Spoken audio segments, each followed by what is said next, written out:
Interestingly, people that have met with the Deputy Registrar General of Ontario at that time, it would have been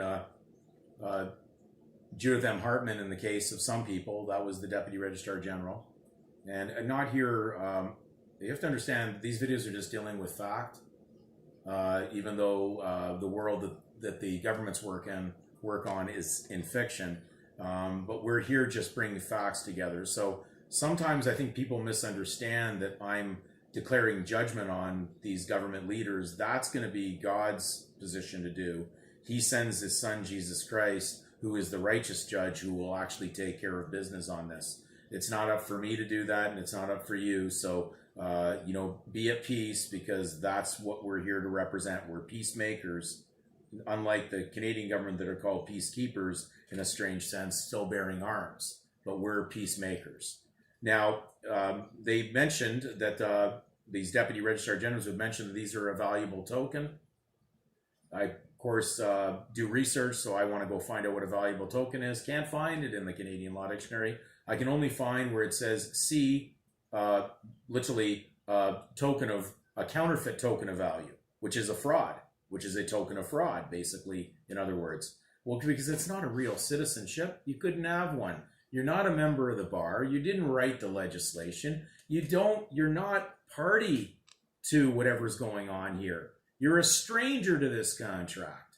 So we have to understand that when we wake up to this, truth is going to start to fill our soul with the Spirit of God. And then we're going to be starting to walk with good faith, not with a bad faith name anymore. Your Christian name is good faith.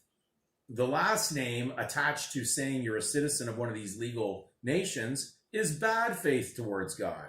You've turned away from him. So when you look at Isaiah's words in Isaiah 44, and I recommend that you read the entire chapter of Isaiah right from beginning to end, because it'll tell you about the idolatry, the silliness and foolishness of those who operate in the world of Satan and basically operate in idolatry and blasphemy to God. But this is what it states that God will do with those that provide these tokens of fraud or counterfeit tokens of value. It says in Isaiah 44, verse 24, "Thus saith the Lord, thy Redeemer, and he that formed thee from the womb. I am the Lord that maketh all things, and that stretches forth the heavens alone, that spreadeth abroad the earth by myself, that frustrateth the tokens of the liars, and make diviners mad, that turneth wise men backward, and maketh their knowledge foolish." We have to remember that God allows them to exist, but they have limitations too. Isn't it interesting that he says you will frustrate the tokens of the liars? Well, who are the signing authorities on these tokens? Well, he who signs at the bottom is the subscriber. They're the ones that are under the scribes of the legal system. So these signing authorities are in the contract on behalf of whoever basically is obligated by these instruments, which are made by men's governments, not by God. So there is something that I found one day. It's probably the simplest thing I found that deals with wherever the government's party to the contract and that someone refuses to perform.